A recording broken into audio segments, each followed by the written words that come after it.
Sebenarnya bisa dikatakan normal atau enggak, ada beberapa aspek ya Mbak ya. Kalau nggak normal itu tandanya kan banyak, ada dia bayinya nggak kenyang, kemudian bayi posisinya demam, itu kan ada beberapa yang mempengaruhi bayi itu menyusunya nggak tenang, rewel gitu. Nah ada lagi gara-gara perlekatan yang tidak benar juga bisa kayak gitu. Tapi kebanyakan perlekatan kurang maksimal, jadi posisi bayi tidak nyaman, akhirnya bikin rewel. Kalau cara mengatasinya, kita lihat dulu kondisi bayinya. Kondisi bayi itu dalam keadaan mengantuk, kemudian kalau benar-benar lapar juga dia akan rewel, kalau terlalu kenyang kita kasih juga nanti dia rewel. Jadi kita harus lihat kondisi bayi. Jadi sebelum menyusui itu kita lihat kondisi bayi, kondisi kita, habis itu lingkungan itu juga harus tenang posisinya. Jadi tidak boleh menyusu dalam keadaan tidak tenang, baik ibunya maupun bayinya atau lingkungannya. Kayak gitu. Jadi harus ditenangkan dulu, nggak bisa langsung tiba-tiba menyusui langsung, nggak bisa. Bayi itu tahu keadaan lingkungan sekitar. Kan banyak ibu-ibu muda yang nggak tahu namanya perlekatan, nggak tahu namanya kondisi, nggak tahu namanya lingkungan.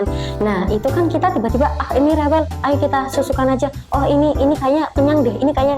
Jadi hanya kayak tanpa melihat kondisi bayi.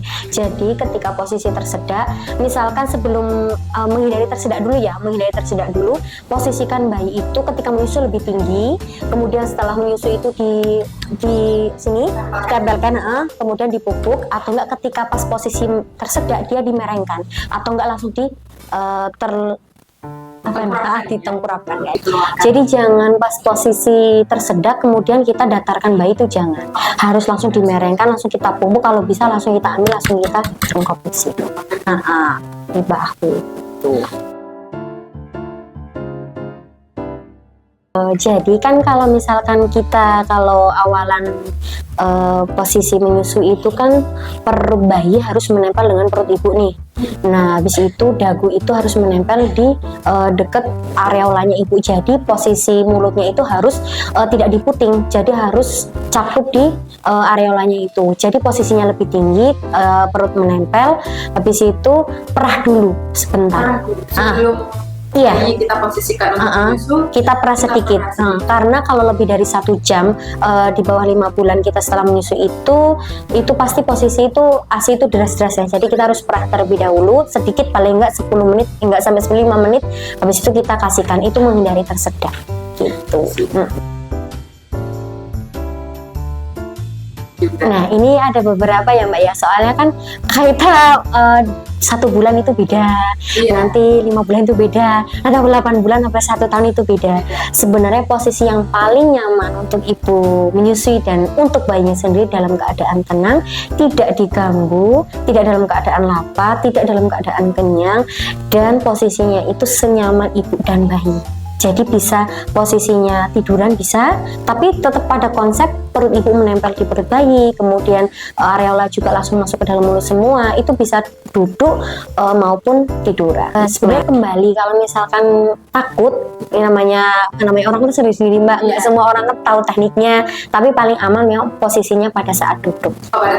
Jadi kaki tidak menggantung, kemudian posisinya nyaman. Yang penting jangan ada yang mengganggu ketika menyusui, karena distrak dari orang-orang luar itu mempengaruhi posisi menyusui. Iya, nanti perlekatan nggak baik, kualitas ASI-nya juga yang didapat juga nggak banyak, nanti berat badan juga semuanya akan berkelanjutan. Iya, berkesinambungan juga. Kalau untuk newborn ya Mbak, 1 bulan pertama dia itu bisa membutuhkan 20-45 menit menyusui.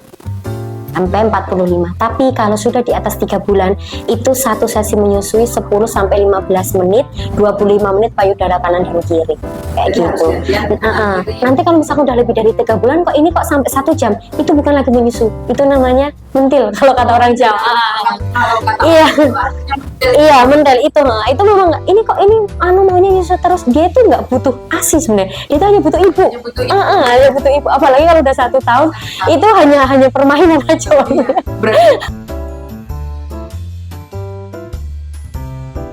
Aduh Bu Bidan, kenapa kok sedikit sekali produksi ASI? Itu yang saya tanya pertama itu, Anda bahagia apa enggak? Udah, Anda bahagia. saya ada pengalaman sendiri. Saya stres, ditinggal suami merantau karena suami kerja di luar kota. Saya di rumah hanya sama ibu. Saya kurang support suami, jadi hormon saya itu nggak lepas. Kalau pas produksi ASI itu kan ada hormon prolaktin dan hormon oksitosin. Nah, ketika menyusui kan hormon oksitosin kan harus lepas nih. Nah, nanti kan mengalir ke peredaran darah. Jadi nanti produksi ASI menjadi banyak. Makanya yang tak tanya pertama itu bukan makannya banyak, apanya banyak, enggak. Anda bahagia enggak? Anda stres enggak? Anda depresi enggak? Nah, kayak gitu. Anda tinggal sama siapa? Itu mempengaruhi. 1 bulan pertama itu memang sebenarnya butuh support dari suami, dari keluarga. Yang pertama kan tadi saya bilang Anda bahagia. Kalau udah bahagia, makan banyak, enggak dehidrasi. Yang penting suplemen, protein hewani itu udah bikin ASI panjang kayak gitu. Tidak ada kok payudara saya kecil, nanti ASInya sedikit. Kok payudara besar, kok nanti ASInya banyak. Enggak. Saya ngalami sendiri kalau payudara besar itu, kalau payudara kecil tidak mempengaruhi produksi ASI, tapi yang mempengaruhi itu kelenjar payudara. Nah, kelenjar payudara itu dari mana? Dari hormon itu tadi. Karena dia udah depresi sendiri lihat bayi. Saya mengalami baby blues, Mbak. Saya nggak mau pegang bayi saya cuma nangis, saya cemburu dengan bayi saya sendiri. Nah, ketika saya pumping itu ASInya cuma sedikit. Nah, udah ASInya sedikit, kepikiran ini cukup nggak ketika disusuin bayi. Ternyata ASI itu pasti cukup disusuin sama bayi, tapi tergantung kitanya lagi. Jadi kualitas ASI itu dilihat dari berat badan nanti ketika timbang. Iya, iya kan ada yang kok ASI saya bening, kok ASI saya kental kayak gini. Itu sama saja tergantung dari hisapan bayi itu menentukan ASI itu bening atau kentalnya. Iya. Kan kalau pertama menyusui itu kan kayak yang keluar itu kan bening, Mbak. Iya. Akan ada hindmil, ada formil. Nah, kayak gitu. Nanti ketika dia menyusui terus menerus, nanti dia akan keluar yang namanya hindmil itu tadi. Hindmil dan formil itu tadi tergantung dari hisapan bayi itu tadi, yang dibutuhkan bayi itu apa sebenarnya. Nah, ASI yang berkualitas itu ya, itu kan banyaknya juga iya, Mbak. Tapi kan ada yang namanya rasa manis dan menyerupai bau susu sapi. Dan dia itu sifatnya kental dan itu didapatkan dari suplemen dan protein hewan. Kalau misalkan sayuran, kalau orang Jawa itu kan katanya makan sayur biar bancar, Mbak. Itu posisi sayur itu serat itu untuk melancarkan, Mbak. Nah, kalau posisi yang untuk mengentalkan dan untuk biar berat badannya adik banyak itu ya protein hewan itu tadi, double prohe. Iya. Contohnya apa aja gitu? Ayam, telur, kayak gitu. Kalau habis lahiran itu kan katanya nggak boleh makan, nggak boleh. Itu padahal yang harus ditunjang itu ayam, telur, ikan, itu semuanya ikan gabus itu juga oke banget.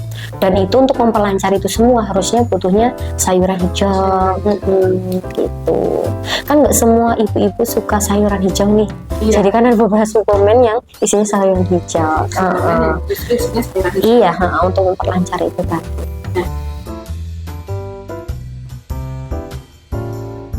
Hanya sih, Mbak, seperti daun kelor, kemudian bayam, kayak gitu ada. Tapi terutama daun kelor itu. Daun kelor, daun katuk. Iya.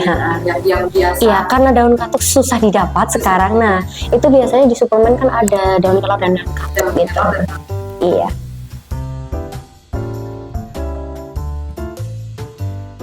Puting terasa sakit itu kan disebabkan yang pertama karena perlekatan tidak benar. Kalau semua perlekatan benar sebenarnya oke-oke aja.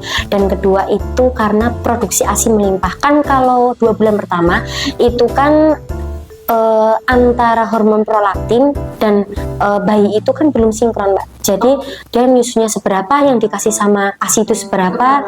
Jadi kan ada masalah 2 bulan pertama itu pasti bengkak, mastitis. Nah, itu tuh karena belum adanya sinkronisasi antara hormon itu tadi sama adik itu tadi.